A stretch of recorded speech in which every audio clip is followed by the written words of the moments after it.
Thank you very much. Thank you. Thank you very much, everybody. It's a great honor. Nice place. Very nice place. Mr. President, Mr. Prime Minister, Mr. Speaker, esteemed members of the Knesset and cherished citizens of Israel, we gather on a day of profound joy, of soaring hope, of renewed faith, and above all, a day to give our deepest thanks to the Almighty God of Abraham, Isaac, and Jacob.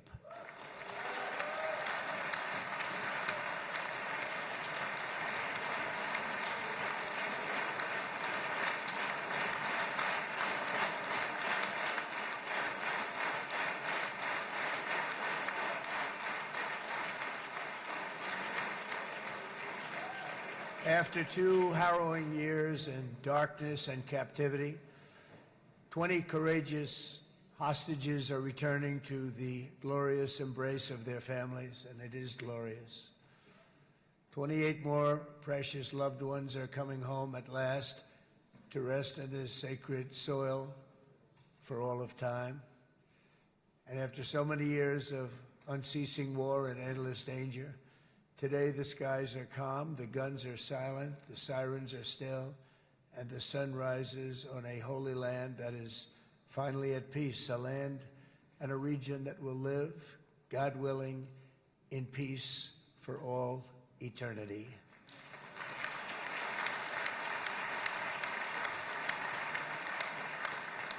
This is not only the end of a war, this is the end of an age of terror and death, and the beginning of the age of faith and hope and of God.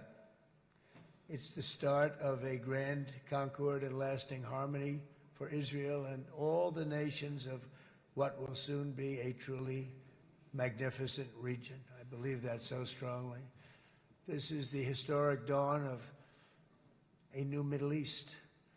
I want to express my gratitude to a man of exceptional courage and patriotism, whose partnership did so much to make this momentous day possible.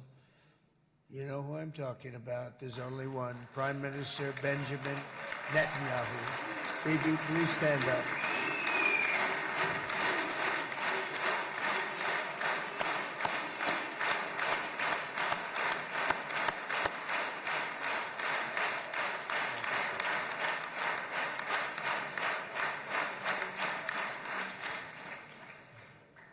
And he is not easy, I want to tell you. He's not the easiest guy to deal with, but that's what makes him great. That's what makes him great.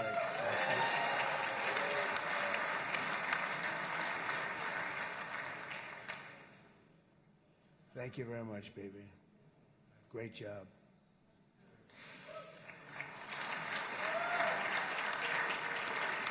And let me also convey my tremendous appreciation for all of the nations of the Arab and Muslim world that came together to press Hamas to set the hostages free and to send them home. We had a lot of help. We had a lot of help from a lot of people that you wouldn't suspect, and I want to thank them very much for that. It's an incredible triumph for Israel and the world to have all of these nations working together as partners in peace. And it's pretty unusual for you to see that, but it happened in this case. This was a very unusual point in time, a brilliant point in time. Generations from now, this will be remembered as the moment that everything began to change, and change very much for the better. Like the USA right now, it will be the golden age of Israel and the golden age of the Middle East. It's going to work together. I'd like to thank several great American patriots for their invaluable help in getting something done that almost everyone thought was absolutely impossible. We were wasting our time. So many people said, you're just wasting your time. But we weren't, because we had talented people working with us, and we had people that loved your country, and frankly, people that loved the region. They loved the Middle East. I want to thank my friend Steve Witkoff.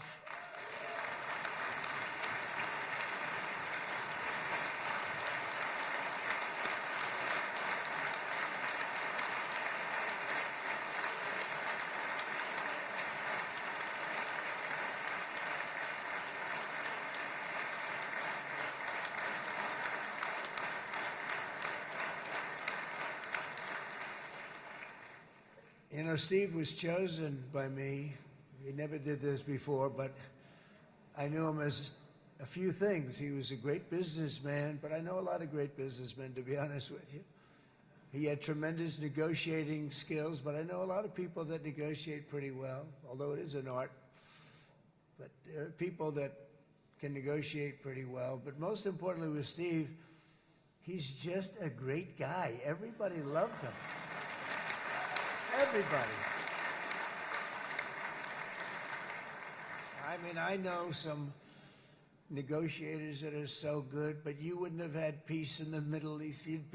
Would be in World War III right now with some of these guys. Everybody loves Steve, and they respect him, and they somehow can relate to him. I've known him for many years, and I've seen it over and over again. להוציא את חבר הכנסת עודה, להוציא אותו מהאולם, להוציא אותו מיד, החוצה, החוצה. Please expel this Knesset member. Please expel this Knesset member. להוציא גם את חבר הכנסת כסיף. להוציא את חבר הכנסת כסיף מהאולם. Expel Knesset member Kasif out of the hall. Please expel him immediately.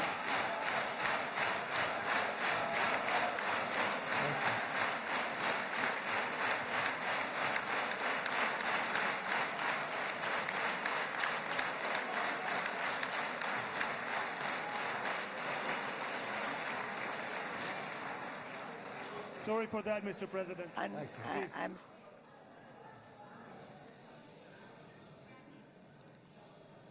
That was very efficient.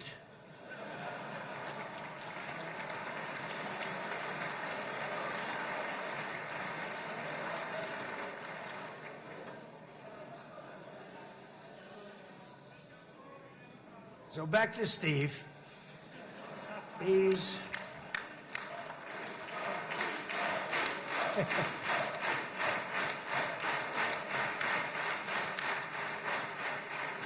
But I tell one story because he was so involved, and then we called in Jared. We need that brain on occasion. We got to get Jared in here. We got to get a certain group of people. But Steve started this all by himself. I call him Henry Kissinger, who doesn't leak, okay? Henry is a big leaker. He leaked. Steve doesn't leak. Steve just wants to get the job done. He wants to do what's right. But I'll give you just a quick story because, as you know, he's working on the war with Russia and Ukraine, a war that would have never happened if I were president. A shame. 7,000 young soldiers a week are being killed. More than that this last week. It's a shame. Should have never happened. But it did happen, and we won the race, and I took over this horrible war that's been raging, and I thought it would be easily settled. I thought it was a hell of a lot easier than doing what we just did very successfully with Israel and a lot of other people. But this came first, and we'll get that one. But I set up a meeting for him to meet with President Putin, thinking it would be a 15 or a 20-minute meeting. Steve had no idea about Russia, had no idea about Putin too much, didn't know too much about politics, wasn't that interested. He was really good at real estate, but he had that quality that I was looking for, and I didn't see it around in too many ways. And I set up the meeting with Putin, and I called. I said, is Steve finished yet? That was about a half an hour into the meeting. No, sir, he's not. He's still inside. This is in Moscow. I said, well, how's he doing? I don't know, sir. He's still inside. I called up an hour later. Let me speak to Steve. Sir, he's still with Putin. He's with President Putin. I said, wow, that's a long meeting, 1 hour. I called up an hour later, he was still with Putin. 3 hours later, he was still with Putin. 4 hours later, he started to get the word that he was going to be coming out soon. And in 5 hours, he came out. I said, what the hell were you talking about for 5 hours? And he says, just a lot of interesting things. We're talking about a lot of interesting things, including what he went in there for, but you can't talk about it for 5. You can talk about it for a certain period of time, and you know what you're getting. But that's a talent. That's a talent, where you can do that. Most people I'd send in, number one, they wouldn't be accepted. Number two, if they were, the meeting would last 5 minutes, and that's what happens with Steve. Everybody loves him. They love him on this side. They love him on the other side. and he really is. He's a great negotiator because he's a great guy. So thank you very much, Steve, very much.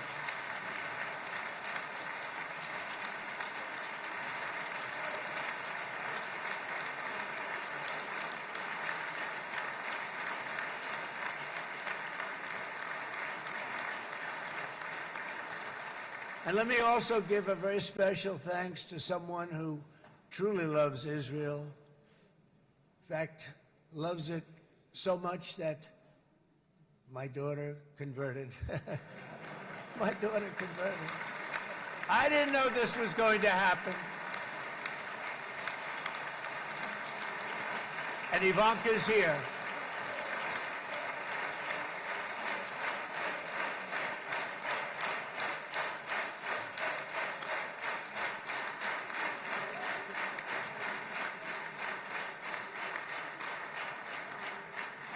And Bibi, you do know this was not in the cards for me. You understand that. And she is so happy, and they are so happy. At least I think they're happy. If they're not, we have a big story, right? No, they have a great marriage, and they get along great. They're best friends. They have a very special relationship. But Jared has been so helpful. He really did something very special. He established the Abraham Accords with a group of very wonderful people. I like calling it the Avraham Accords because people that, right? Avraham. It's so cool. It's so much sort of nicer, you know, the Abraham versus the Avraham.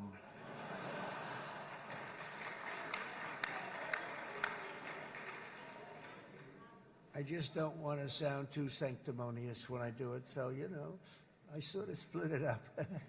This way we keep everybody happy. But we have some very great talent, and they have no excuses for anything that's taken place because we had some unbelievably good people working on this. And then you're going to add a man named Marco Rubio, who is also here. That's right.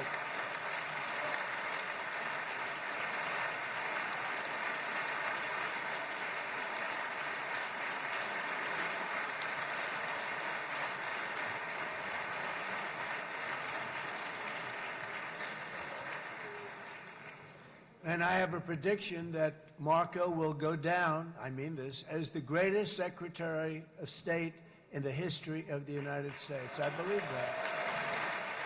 I believe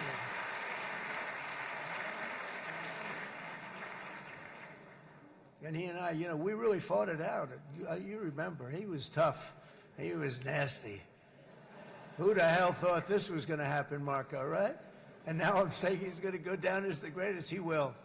He was always smart and sharp, and people respect him. And then we have somebody who's young, but an unbelievable leader. I saw it a long time ago, and he's turned out to be even better than we thought. Right, Susie? I think even better. And that's Pete Hegseth, who is our Secretary of War, formerly Secretary of Defense.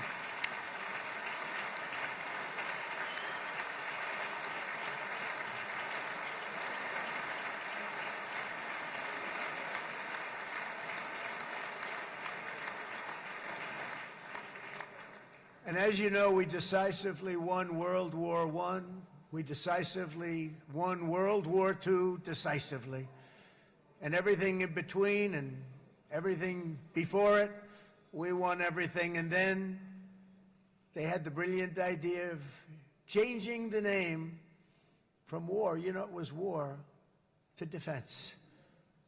And with that went a certain thinking. And we fought in a very politically correct way after that. We always had the strongest military, and now we have a stronger military than we've ever had before. Because of my first term, I've totally rebuilt the military, every aspect of it. But we have, if you think, we settled 8 wars in 8 months. I'm now including this one, by the way, if that's okay. They may say, well, that was quick. Because yesterday I was saying 7, but now I can say 8. The hostages are back. The hostages are back.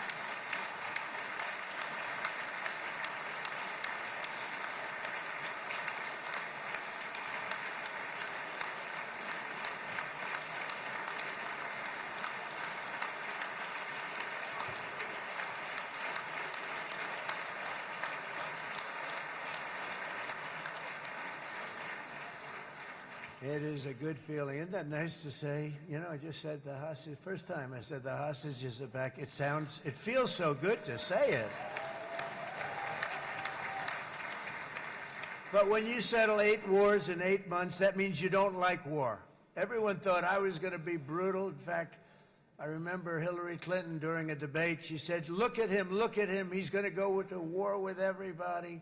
And actually, she said, he's got a personality that's all about war. No, and my personality actually is all about stopping wars, and it seems to work. It seems to work. But it also means this name change and our attitude that we're not going to go into a war, but if we do, we're going to win that war like nobody has ever won a war before. We will not be politically correct, but we're not going to be there. And I think, you know, as you mentioned, Bibi, before, peace through strength, and that's what it's all about. The United States has the greatest and most powerful military in the, right now, history of the world. I can tell you we have weapons that nobody's ever dreamt of. I only hope we never have to use them. I rebuilt the military. I was proud to do it, but some of the things I hated to do. I hated certain of the weapons because the level of power is so enormous. It's so dangerous, so bad. But we have to do what we have to do. We make the best weapons in the world, and we've got a lot of them. And we've given a lot to Israel, frankly. And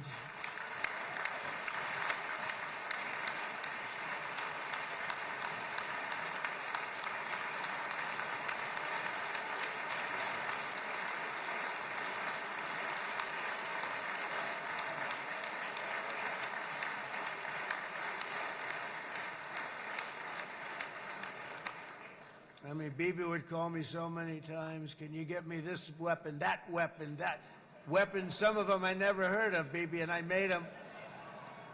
But we'd get them here, wouldn't we? Huh? And they are the best. They are the best. But you used them well. It also takes people that know how to use them. And you obviously used them very well. But so many that Israel became strong and powerful, which ultimately led to peace. That's what led to peace. So as we celebrate today, let us remember how this nightmare of depravity and death all began. 2 years ago, on the eve of the Simchat Torah holiday, thousands of innocent Israeli civilians were attacked by terrorists, and one of the most evil and heinous desecrations of innocent life the world has ever seen, the worst slaughter of Jews since the Holocaust. The cruelty of October 7th struck to the core of humanity itself. Nobody could believe what they were witnessing. The United States of America grieved alongside you, and we mourned for our own citizens who were so viciously taken that day. And to all the families whose lives were forever changed by the atrocities of that day, and all of the people of Israel, please know that America joins you in those two everlasting vows: never forget and never again.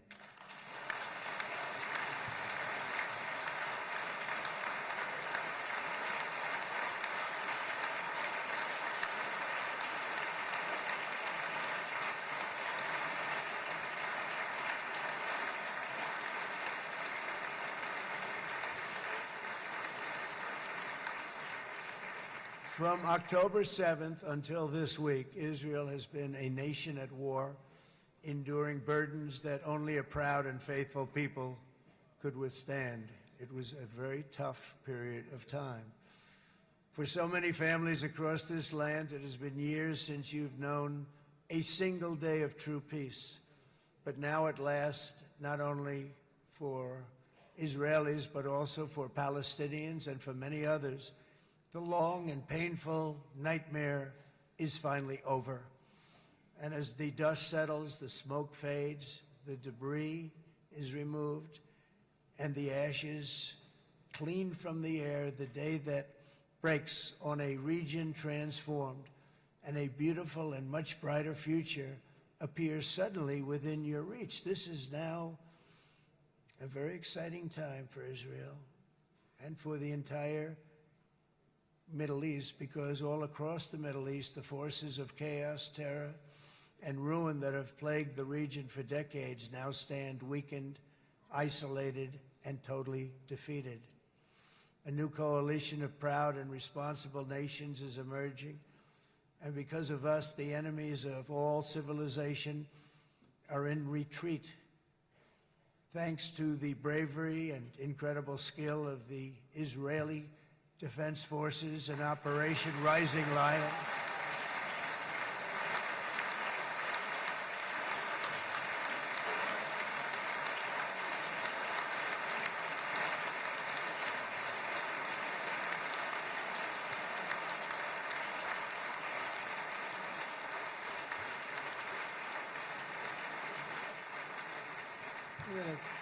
Guy's central casting. Let's put him in a movie. Look at him. Great job. And my people loved working with you. Loved it. They worked so well together. But many of Iran's top terrorists, including nuclear scientists and commanders, have been extinguished from this earth.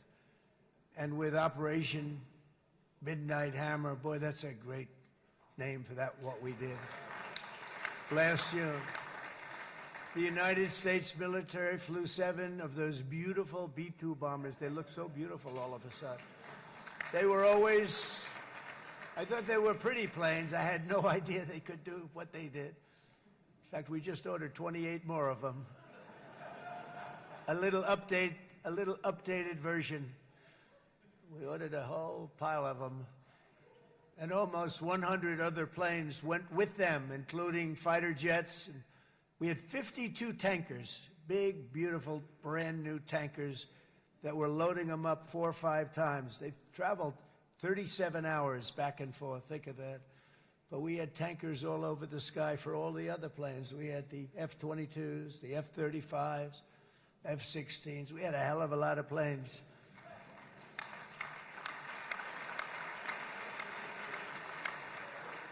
So we had 52 gas stations in the sky. That's what they call them. I'll tell you, I wouldn't want to be flying one of them. We have our great General Raisin Cain right here. General, stand up. This guy. What a general. Thank you.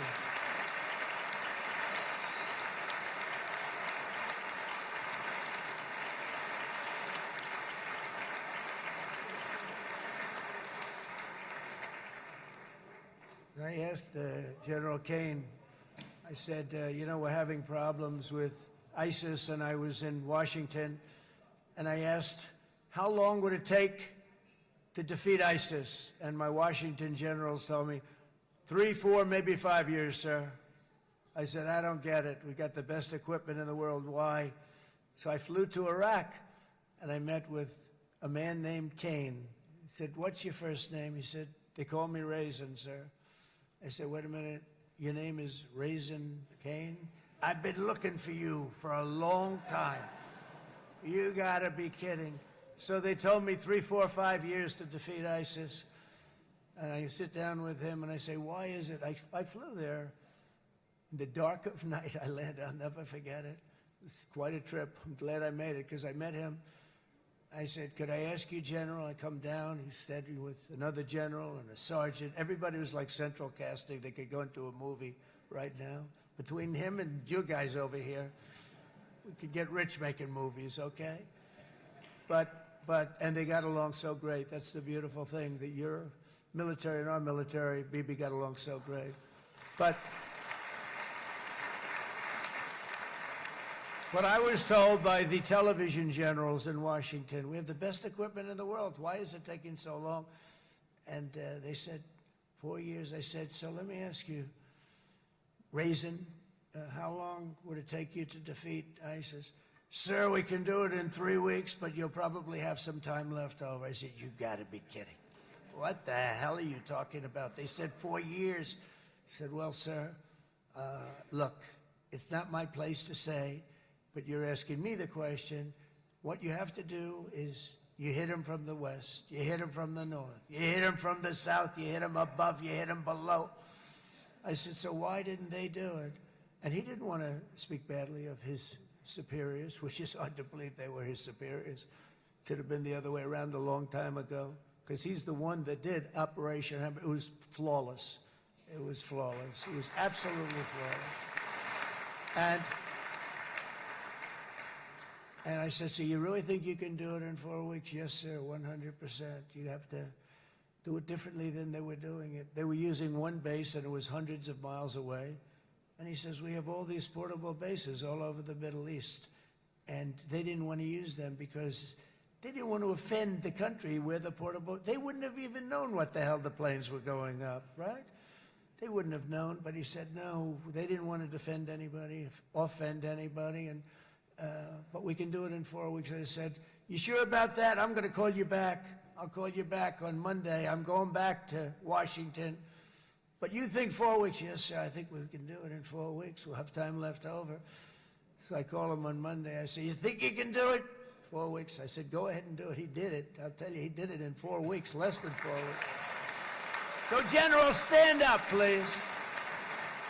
Again, this is a real general. This is not a television general. He doesn't want to go on television.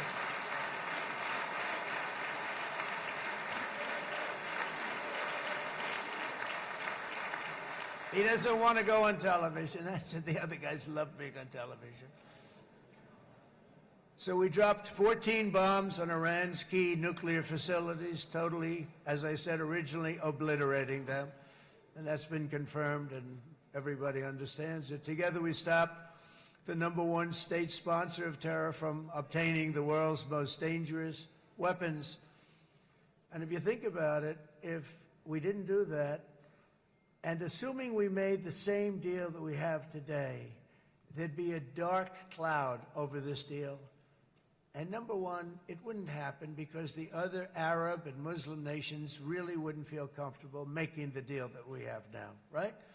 If Iran had that nuclear weapon that they were about 2 months away from having. They would have had it in 2 months or maybe less than that. They were right at, this was our last shot. They looked at it for 22 years. This was our last shot. The pilots told me that. They said, 22 years, sir, they looked at it. Our predecessors looked, they studied it. 3 times a year would do drills on that exact attack. And boy, did they get it right. But let's assume they didn't, and let's assume there was large-scale nuclear weapons in the hands of Iran. We couldn't be here today. Even if we signed the deal, which we couldn't do because a lot of people would not want to have anything to do with it, we took a big cloud off of the Middle East and off of Israel.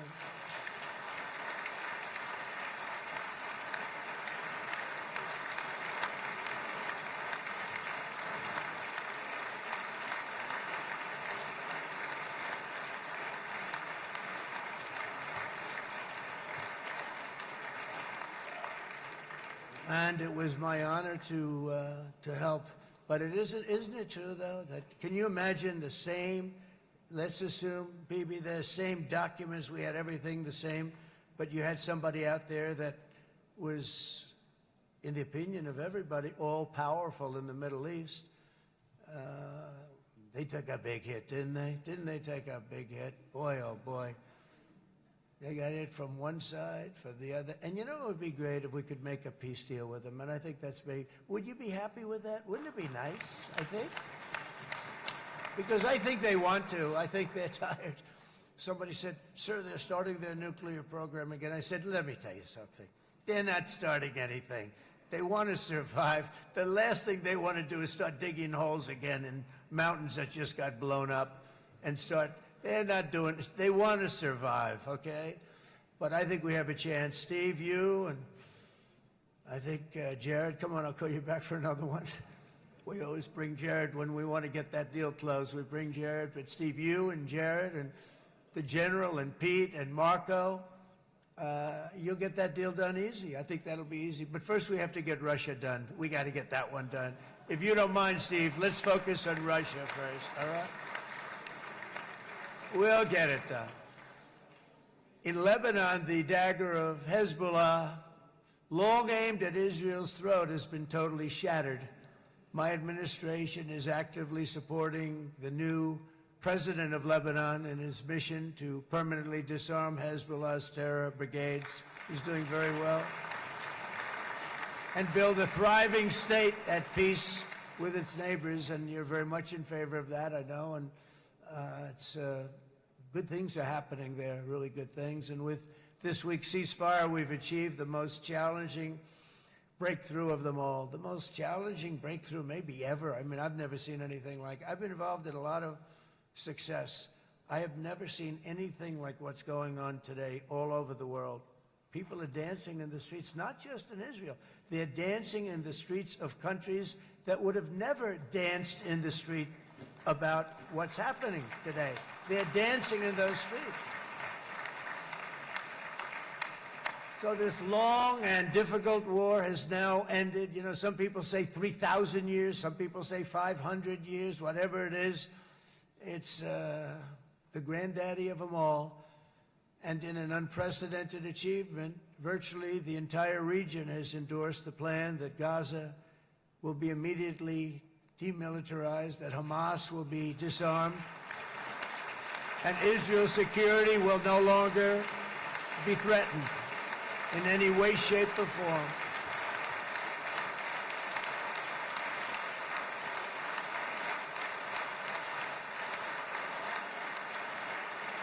So Israel, with our help, has won all that they can by force of arms. You've won. I mean, you've won. Now it's time to translate these victories against terrorists on the battlefield into the ultimate prize of peace and prosperity for the entire Middle East. It's about time you were able to enjoy the fruits of your labor. Mr. Opposition Leader. I said he's a very nice opposition leader. I think, no, he's a nice man. Bibi, he's a nice man. Good. He knows what he's doing, right? No, a very nice guy. Well, see, now you can be a little bit nicer, Bibi, because you're not at war anymore, Bibi.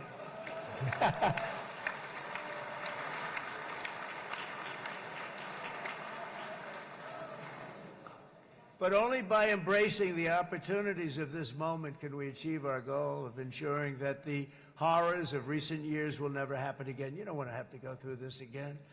8 years ago, I came to this region on a very special first trip abroad as the President of the United States. I came here very early at your request. I addressed the leaders of the Arab and Muslim world gathered in Saudi Arabia and said that it was time to build a future free of the grip of extremism and terror. And interestingly, right now, as soon as I'm finished, I'm quite late. You've kept me quite late between opposition leaders and Bibi's brilliant but very long speech. I thought I was going to run up here, make a speech, and then head to Egypt. It didn't work out, though. And you made a pretty long one, too, sir.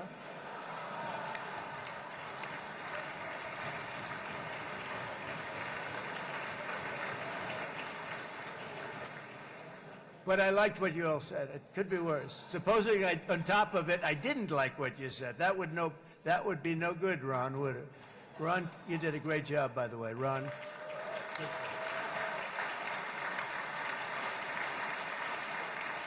Yeah.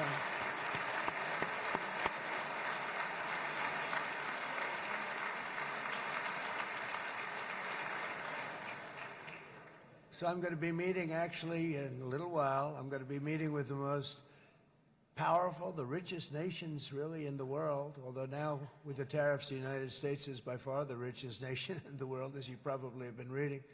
But the richest nations, most powerful nations tremendous, headed by some tremendous people in many cases. Some cases I wouldn't say necessarily I would endorse, but I will tell you some incredible people that really helped us make this all possible. So I'll be going there. I'll be quite late. They might not be there by the time I get there, but we're going to give it a shot. But the journey we started back then led to the crushing defeat of the ISIS caliphate, to the monumental Abraham Accords, and ultimately to the historic ceasefire this week, in which many of those same nations really played a very pivotal role, I have to tell you. Steve will tell you that. Jared will tell you that. Together we've shown that peace is not just a hope that we can dream about. It's a reality we can build upon day by day, person by person, and nation by nation. And because of that, the Middle East is finally ready to embrace its extraordinary potential. You have extraordinary potential in this region. It should now be clear to everyone throughout the region that decades of fomenting terrorism and extremism, jihadism and anti-Semitism have not worked. They haven't worked. They've been a disaster. They've just killed. They've killed. They've backfired completely and totally. They've just totally backfired. Everything that you thought, take it worst case, it's turned out to be worse than that. They have not worked. From Gaza to Iran, those bitter hatreds have delivered nothing but misery, suffering, failure, and death. They've served not to weaken Israel, but to annihilate the very forces that did the most to foment this hatred. And it's really, I mean, everybody that's tried it has become irrelevant.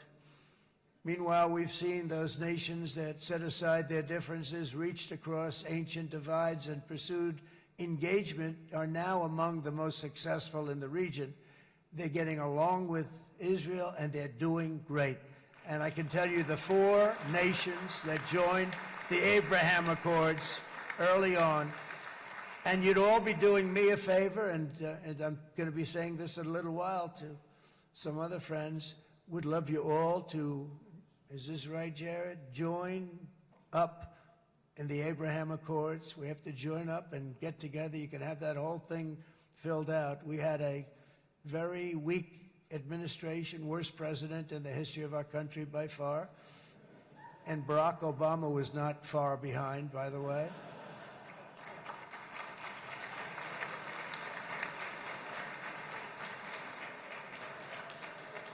And they did nothing with this incredible document, the Abraham Accords, but now you can fill them up. Now you have peace, you have people that really like Israel, I'll tell you what, and they like Israel a lot more today than they did even 5 weeks ago. You've made a lot of, you've come back strong, because it was getting to be a little nasty out there in the world, and ultimately the world wins. You can't beat the world always. I would say to Bibi, it's now time, and he understood it better than anybody, because ultimately, you know, the world's a very big place. And I've said a lot. I said, this piece of land is very small. It's unbelievable what you've done with that tiny, you look at a map even of just, not the world, the Middle East, and you have this little dot. And think of what you've done. It's incredible. It's incredible.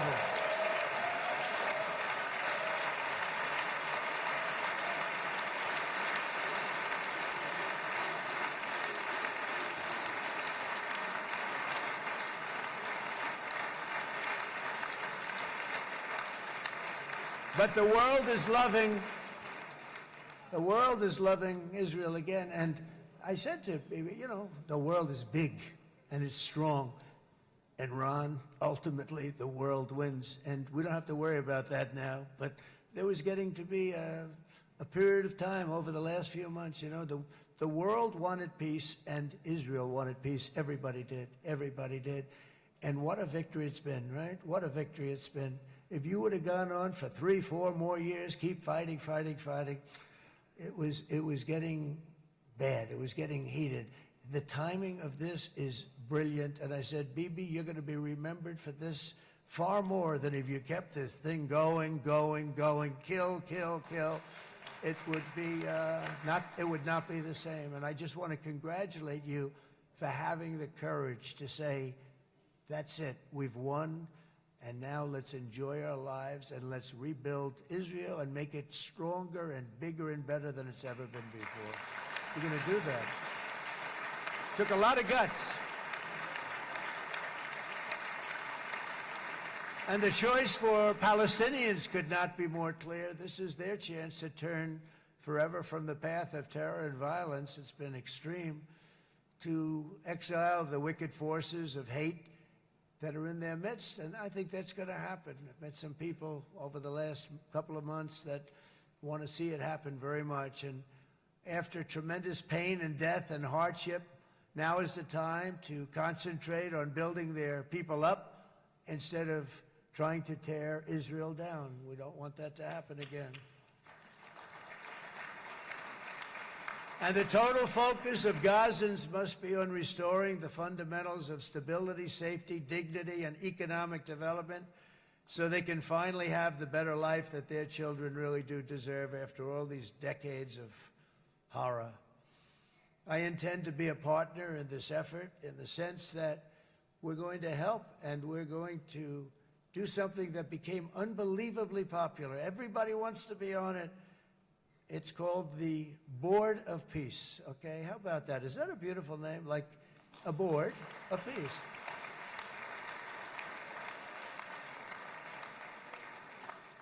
The only bad thing from my standpoint, every single nation involved has asked me to be the chair, and I'll tell you, I'm very busy.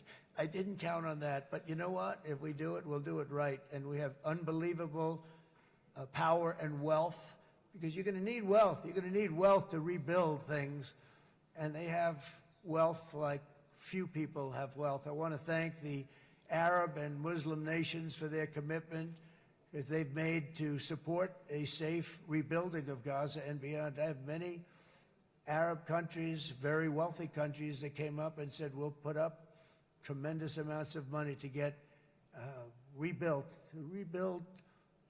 Gaza, and I think that's going to happen. The power, they want dignity, they want to come forward, and they want to say, and I want to say who they are, because what they're doing is going to be, I think, something that you're going to be very impressed with, Bibi, and you need that. You need the kind of economic power that they have, and they want to see it work, and they want to see it be safe, and they want to see it be good for Israel, too. And as much money as it will be, and it's a lot, as you can see, it's a lot.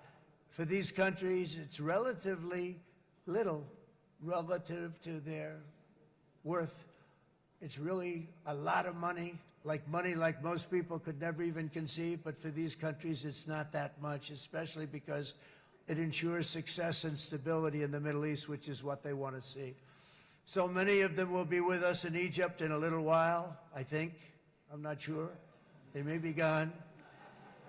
They may have taken their Boeing 747s and left. I said, what kind of a plane do you fly? 747. I said, that's a large plane.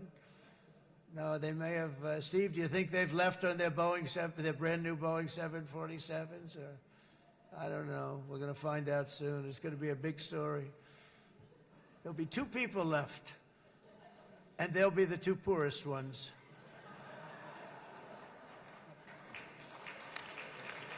But it will be the wealthiest and most powerful group of nations. So the group that we have assembled, that's waiting for us, is the wealthiest and most powerful group ever assembled at one time. There has never been a group like this. And they're only looking for good. They want good. They're going to do good. And as those commitments are made, I'm going to let the world know who's doing it, because they really deserve to get the credit, and some of them probably won't want the credit, but they deserve it. It's more obvious than ever that the productive and responsible nations of this region should not be enemies or adversaries. You should be partners and eventually even friends, and that's what's going to happen. I know it. Together you can stand against the forces of chaos. Yeah, you go ahead. That's an important point.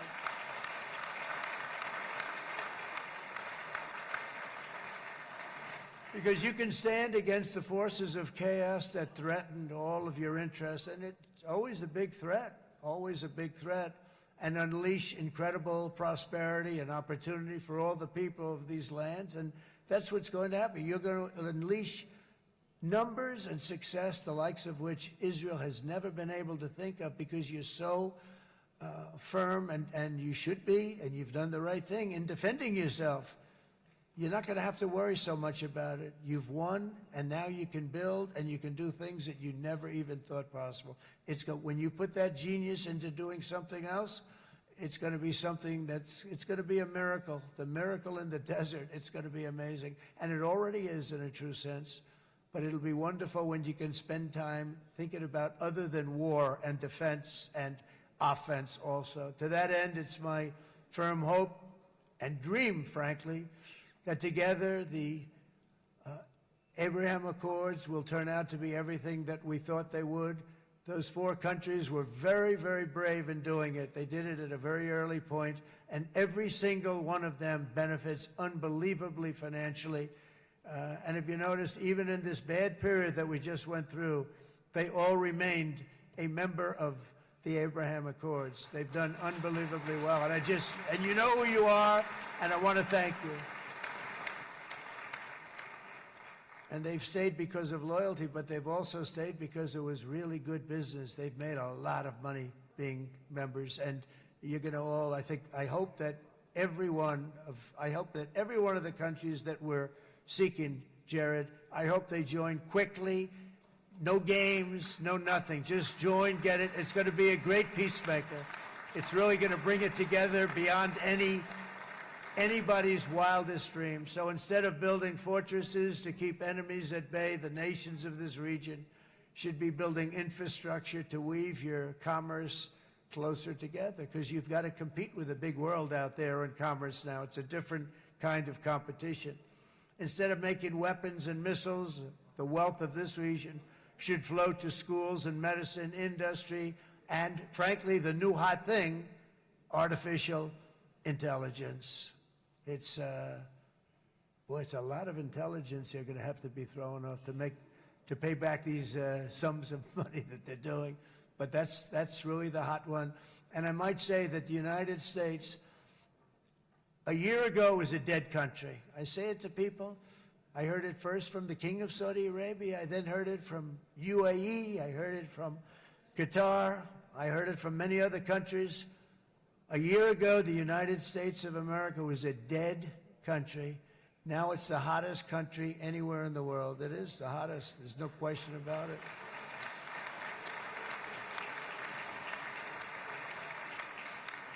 In fact, if you go back a year ago, before the election, although once we had November 5th, we became hot because people got it. I would say November 5th was a time that we became really hot. But once you go back a couple of years, if I were in charge and the country was doing what they were, nobody was going to ask me to speak. Nobody asked Joe Biden to come up and speak, I guarantee you that. And if they did, he would have turned them down, I promise you. He didn't speak. He didn't speak, and he didn't speak well. But all of the countries in the Middle East, it could have, what we're doing now, it could have happened a long time ago, but it was strangled and set back almost irretrievably by the administrations of Barack Obama and then Joe Biden. There was a hatred toward Israel. There was an absolute hatred. The setbacks really started when President Obama signed the Iran nuclear deal. This was a disaster for Israel, and it was a disaster for everyone. And I remember that Bibi Netanyahu came to the United States and worked so hard to try and get Obama not to do that deal.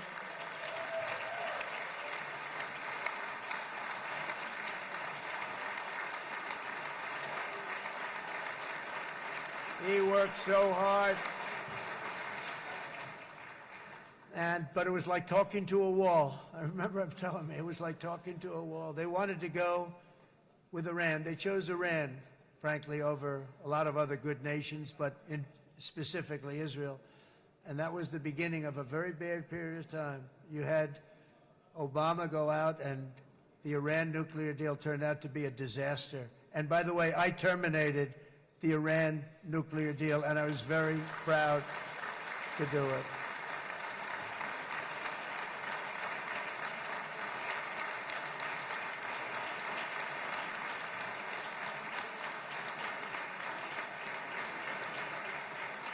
Yet even to Iran, whose regime has inflicted so much death on the Middle East, the hand of friendship and cooperation is open. I'm telling you, they want to make a deal.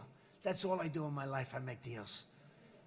I'm good at it. I've always been good at it. And I know when they want. Even if they said, we don't want to make a deal, I can tell you they want to make a deal. All right, they do. They want to make a deal, and we're going to see if we can do something, because this is crazy what's happening, and we're not going to have this anymore. Neither the United States nor Israel bear the people of Iran any hostility. We merely want to live in peace. We don't want any looming threats over our heads, and we don't want to even think in terms of nuclear destruction. It's not going to happen, never will happen. There's nothing that would do more good for this part of the world than for Iran's leaders to renounce terror, stop threatening their neighbors, quit funding their militant proxies, and finally recognize Israel's right to existence. They have to do that. They have to do that. And to Iran, and as you know, this is not said out of weakness. There's no weakness. But I'm going to say this, that we are ready when you are, and it will be the best decision that Iran has ever made. And it's going to happen. It's going to happen. And they're good people. I know a lot of Iranians in the United States. They're good people, smart, hardworking people. They don't want to see what's happened to their country. The story of fierce Israeli resolve and triumph since October 7th should be proof to the entire world that those who seek to destroy this nation are doomed to bitter failure. The state of Israel is strong, and it will live and thrive forever.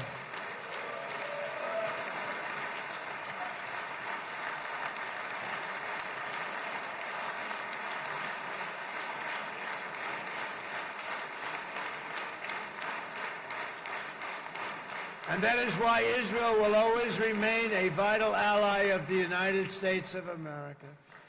Israelis share our values, field one of the world's most powerful militaries. You really do. You have an amazing, what a job you've done.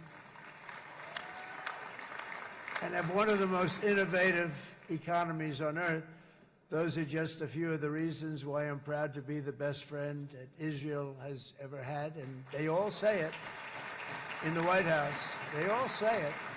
I guess it's true because everybody says it, Bibi. You said it today. Thank you. But as president, I terminated the disastrous Iran nuclear deal, and ultimately I terminated Iran's nuclear program with things called B-2 bombers. It was swift, and it was accurate, and it was a military beauty. I authorized the spending of billions of dollars, which went to Israel's defense, as you know. And after years of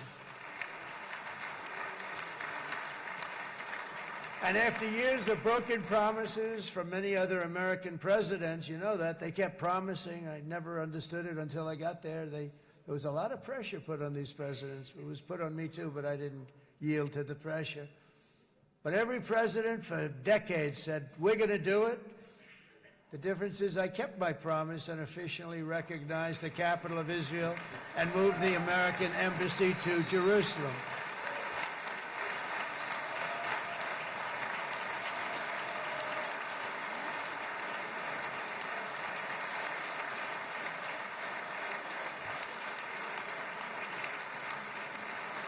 Isn't that right, Miriam? Look at Miriam. She's back there. Stand up, Miriam. Stand up.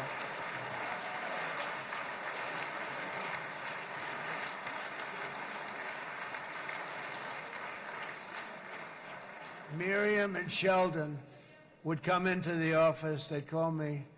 He'd call me. I think they had more trips to the White House than anybody else I could think of. Look at her sitting there so innocently. She's got $60 billion in the bank. $60 billion. And she loves, I think she's saying no more. And she loves Israel, but she loves it, and they would come in, and her husband was a very aggressive man, but I loved him. He was a very aggressive, very supportive of me.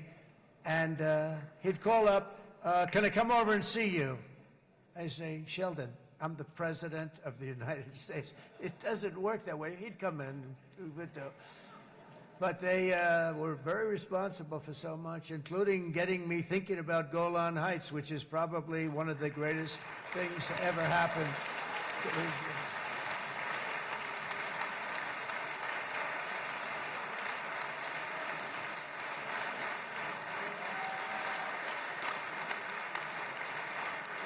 Miriam, stand up, please. She really is. I mean, she loves this country.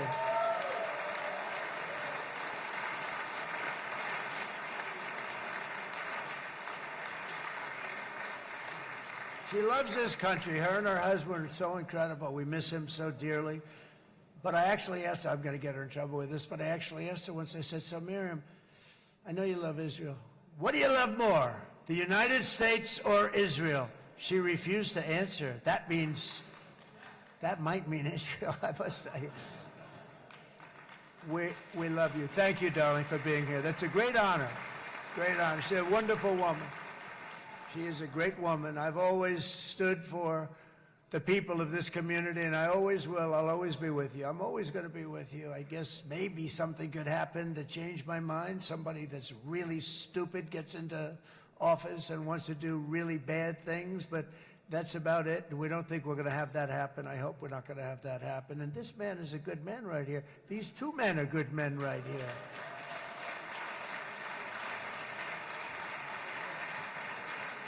Hey, I have an idea. Mr. President, why don't you give him a pardon? Give him a pardon. Come on.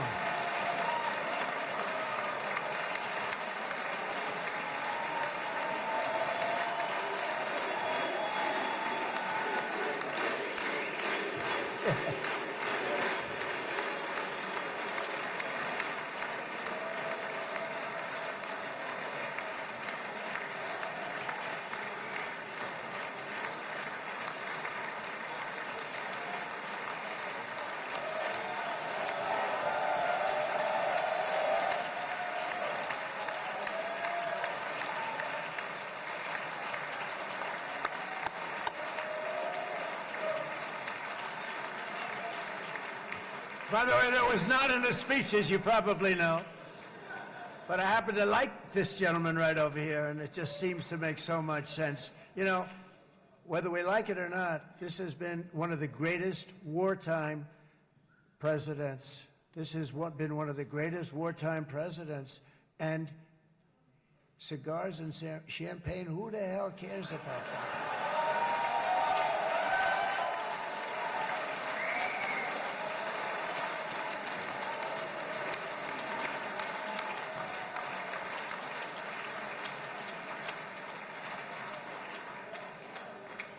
All right, enough controversy for the day, right? Actually, I don't think it's very controversial. So, you know, I mean, I see so popular. You are a very popular man. You know why? Because you know how to win.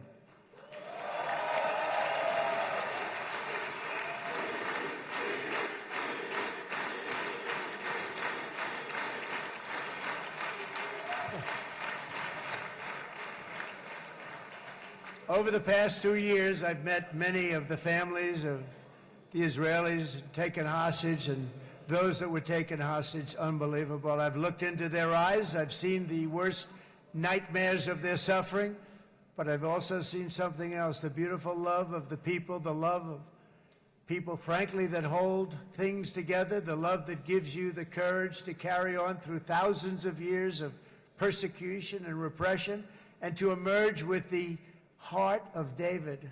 It's the heart of David.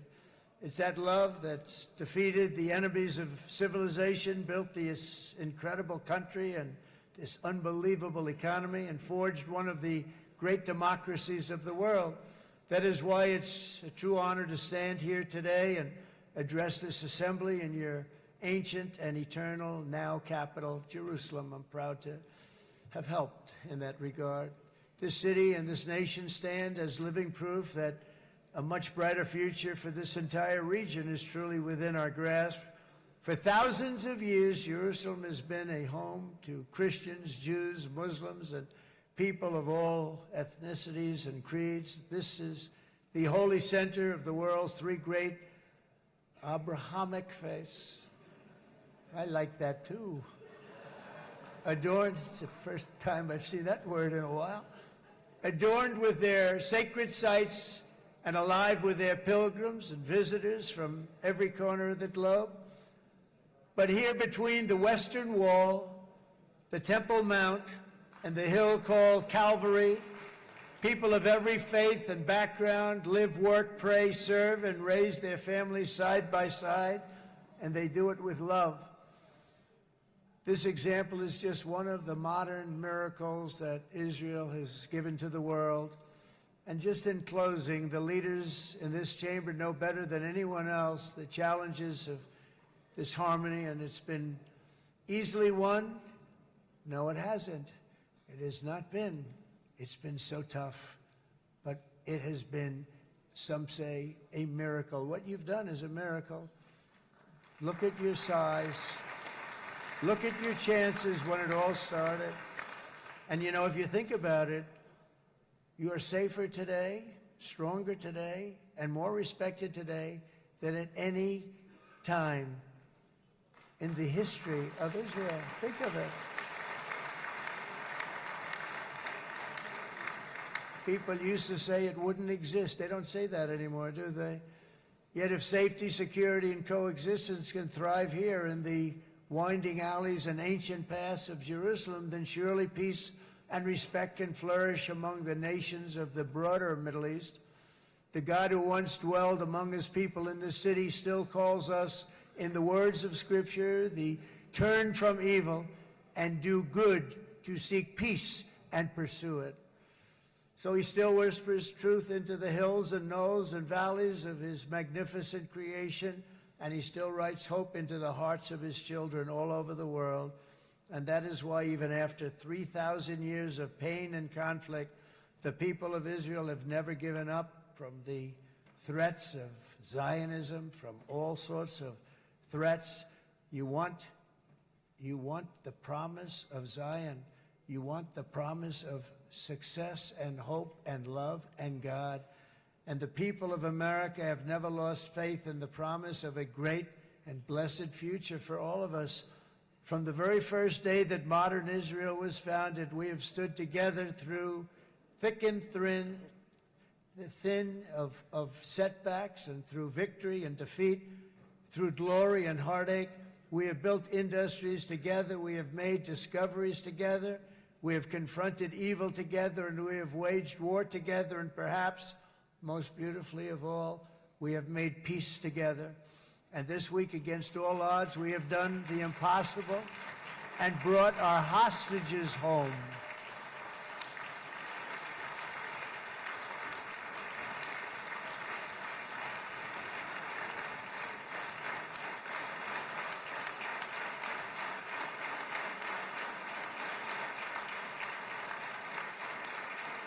So now we're going to forge a future that is worthy of our heritage. We're going to build a legacy that all the people of this region can be proud of. New bonds of friendship, cooperation, and commerce will join Tel Aviv to Dubai, Haifa to Beirut, Jerusalem to Damascus, and from Israel to Egypt, from Saudi Arabia to Qatar, from India to Pakistan, from Indonesia to Iraq, from Syria to Bahrain, Turkey to Jordan, the United Arab Emirates to Oman, and Armenia to Azerbaijan, another war that I just settled. We are going to have hope, harmony, opportunity, and happiness here in the spiritual and geographic center of the entire world. That's what you are. Israel, America, and all of the nations of the Middle East will soon be safer, stronger, greater, and more prosperous than ever before.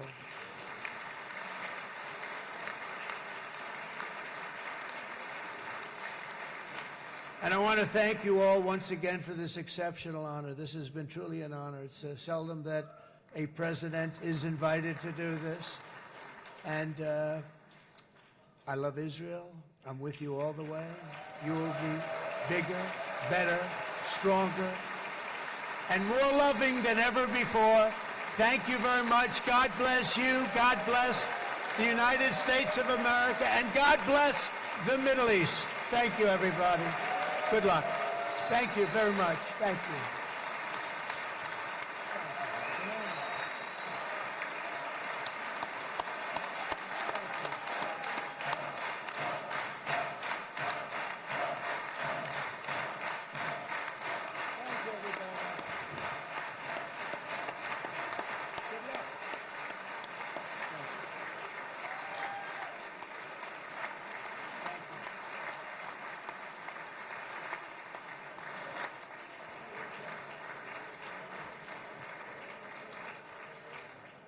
אני מודה לנשיא ארצות הברית של אמריקה על דבריו. I'm thanking חברות וחברי הכנסת, תם סדר היום. הישיבה הבאה תתקיים ביום שני, כ"ח בתשרי התשפ"ו, 20 באוקטובר 2025 בשעה 16:00. חג שמח ובשורות טובות. ישיבה זו נעולה. כבוד הנשיאים וכבוד יושב ראש הכנסת.